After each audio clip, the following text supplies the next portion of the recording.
If you've already seen I Know What You Did Last Summer from 1997, you probably think you've got it all figured out. But what if I told you the best scenes were more brutal, more improvised, and way more real than you thought?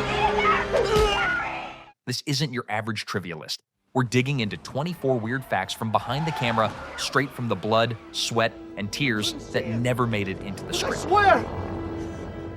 Fact 1. Sarah Michelle Gellar's chase scene took 8 nights to film. Helen's legendary chase through the alley, store, and parade isn't just great horror, it's a behind-the-scenes endurance test. That sequence took 8 entire nights to film. Sarah Michelle Gellar ran the same alley over and over, in heels, covered in fake blood, sometimes barefoot, often freezing.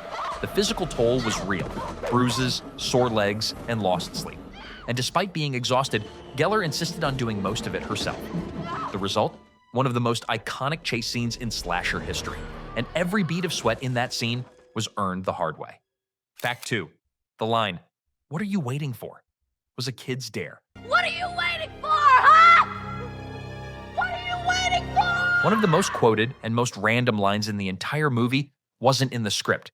That moment when Julie spins in the street screaming, "What are you waiting for?" That was a literal dare from a kid who was visiting the set that day. The director thought it was hilarious and had Hewitt try it out as a joke. They filmed it. It worked. And somehow, it made the final cut. It's weird, it's offbeat, and it ended up becoming the film's most iconic meme moment, completely by accident. What are you waiting for, huh? Fact 3. Gellar got sick in the freezer scene. Remember the meat locker where Helen hides?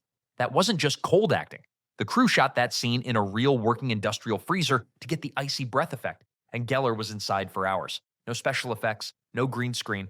She was shivering, shaking, and wrapped in heating blankets between takes. Her breath is real. Her goosebumps are real. She even got sick during filming, but pushed through without complaining. That's not a scream queen. It's a horror gladiator. Fact 4. Freddie Prinze Jr. nearly fainted on the dock. Ray's scenes on the docks look low-key, but they nearly knocked Freddie Prinze Jr. out, literally. He filmed in full gear under the blazing North Carolina sun, with take after take dragging on for hours. At one point, he felt dizzy, overheated, and almost passed out. But he didn't want to look weak, especially since the studio already doubted he was masculine enough for the part. So he kept going, red-faced and dehydrated. It's the kind of off-camera moment you never forget, but you'll never see it in the final cut. Fact 5. Hewitt and Gellar were covered in bruises. Action scenes in this movie weren't just hard, they were painful. Jennifer Love Hewitt spent hours throwing herself into woods and brush, coming out with cuts and bruises on her arms and legs. Sarah Michelle Gellar hit concrete, broke through windows, and slid across store floors so many times she had permanent bruises on her knees. Neither actress complained. In fact, they wore those bruises like badges of honor. Behind all the screams were 2 absolute warriors. Fact 6. The parade scene was a firework disaster waiting to happen. Helen's final run through the parade? Beautiful on film, but total chaos in real life. Coordinating extras, fireworks, police cars, and stunt choreography was a nightmare. At one point, a firework misfired and exploded way too close to Gellar's head. She flinched so hard they had to stop filming. The crew doubled safety checks after that, but the damage was done. She was jumpy the rest of the night, and honestly, that tension made the scene even more electric. Fact 7. Phillippe really punched that locker. When Barry rages in the gym and slams his fists into the locker, Ryan Phillippe went method. He didn't hold back. He punched it for real during the first few takes. It left his knuckles sore and bruised, but he said the adrenaline kept him going. The raw frustration in that moment, that's not acting. That's an actor fully giving himself over to a character you're supposed to hate. And he nailed it. Fact 8. Hewitt cried off camera between scenes. The emotional weight of the film wasn't all fake tears. During filming, Jennifer Love Hewitt was under intense pressure, trying to carry the movie, memorizing long blocks of dialogue, and holding up through chaotic night shoots. During some of her breakdown scenes, she actually cried for real. Between takes, she'd walk off set and sit quietly, trying to calm herself down. The stress was real, and her performance felt that much more raw because of it.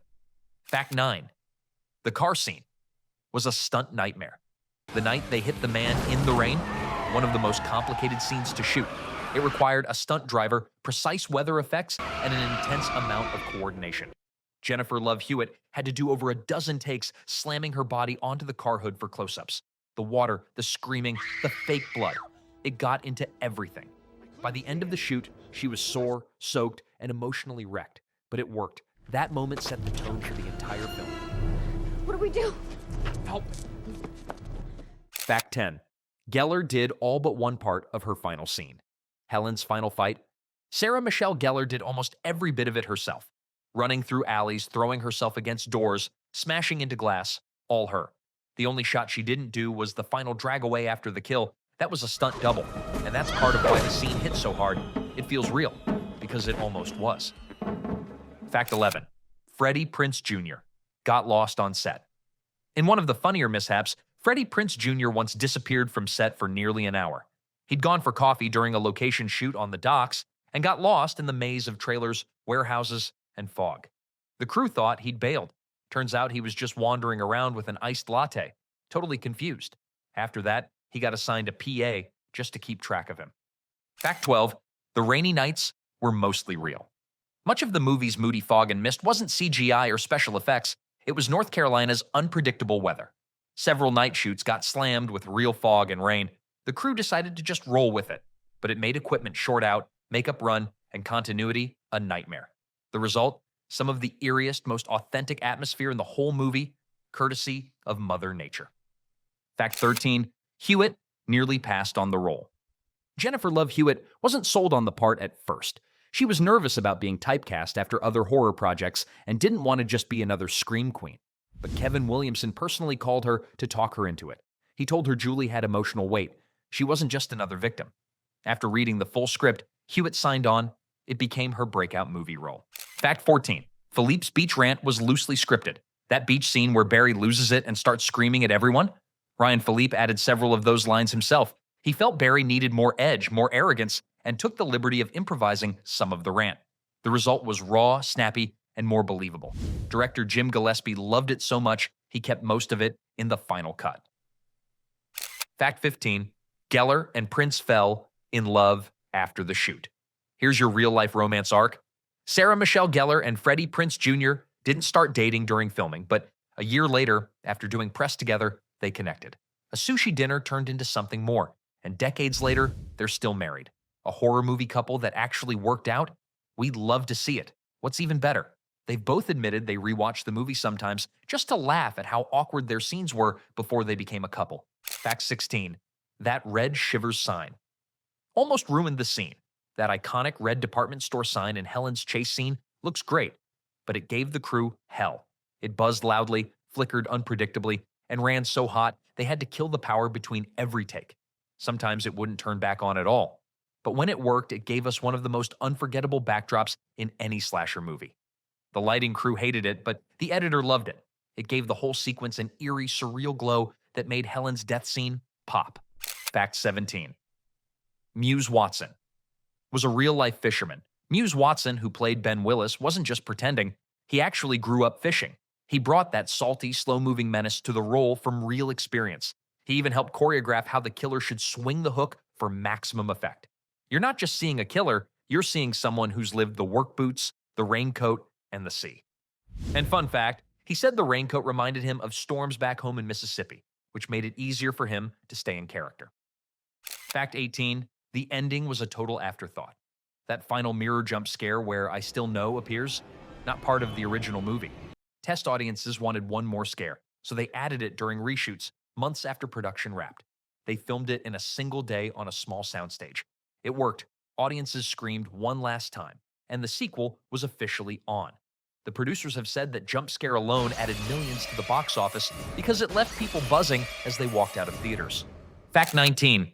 Phillippe didn't want to take his shirt off. Ryan Phillippe was supposed to be the cocky jock, but he almost said no to going shirtless. He'd been sick during filming and felt out of shape. The studio insisted it was part of the character, so he sucked it up, flexed as best he could, and created one of the most iconic 90s thirst trap moments in slasher history. Funny enough, that quick scene landed him in teen magazines for months. He said later that he was shocked how much attention a single shirtless locker scene could get. Fact 20. Hewitt's final scream was real. Julie's final scream in the locker room wasn't scripted. The crew surprised her with a loud door slam, and her reaction was genuine. She jumped so hard they almost ruined the take, but when they played it back, it was perfect. No need to fake fear when the crew scares you for real. And yes, Kevin Williamson approved it immediately, saying it was The best scream in the whole damn movie. Totally unplanned. Totally unforgettable. Fact 21. The hook was real and dangerous. Yes, the killer's weapon of choice, a giant steel hook, was very real. For close-up shots, they used a real, sharpened hook to give it weight and realism. But that realism came with risk. One stunt rehearsal ended with a crew member getting nicked badly enough to require bandages. After that, the hook got its own handler, like a diva actor. Anytime it was on set, safety protocols went through the roof. Fact 22. There was a real accident during filming. Not every scare came from the script. During a late-night shoot, one of the production trucks crashed into a utility pole, knocking out power across part of Southport. It was pitch black, the equipment was frozen mid-shot, and locals were not happy. The crew had to scramble to reroute power and reschedule night scenes, which cost valuable time. But somehow, they still made their deadline. Just another example of real life being just as chaotic as the horror on screen. Fact 23. The killer's identity changed in reshoots. Originally, the killer's backstory was way murkier. Test audiences had no clue who Ben Willis was or why he was killing people. So the studio went back in, reshot scenes, and added exposition to connect the dots. They even restructured dialogue in post-production just to make it clearer. The result made more sense, but still left some viewers scratching their heads. At least now you kind of know what he did last summer. Fact 24. A reboot is coming. That's right. In 2023, Sony confirmed that a legacy sequel is on the way, bringing back Jennifer Love Hewitt and Freddie Prinze Jr. It's planned in the style of Halloween 2018, a mix of original cast and a new generation. Whether it's a reboot, a requel, or just fan service in a raincoat, we don't know yet. But one thing's for sure, Ben Willis still isn't done with that hook, and neither is Hollywood. And that's it. 24 weird, wild, and fishhook-filled facts about I Know What You Did Last Summer. If this movie gave you nightmares about Fisherman or made you paranoid about open letters, congratulations, you're not alone. Drop a comment with your favorite kill scene, hit that subscribe button for more creepy classics, and tell us what horror movie you want us to dig into next. Until then, keep your secrets buried and maybe check your trunk before you drive.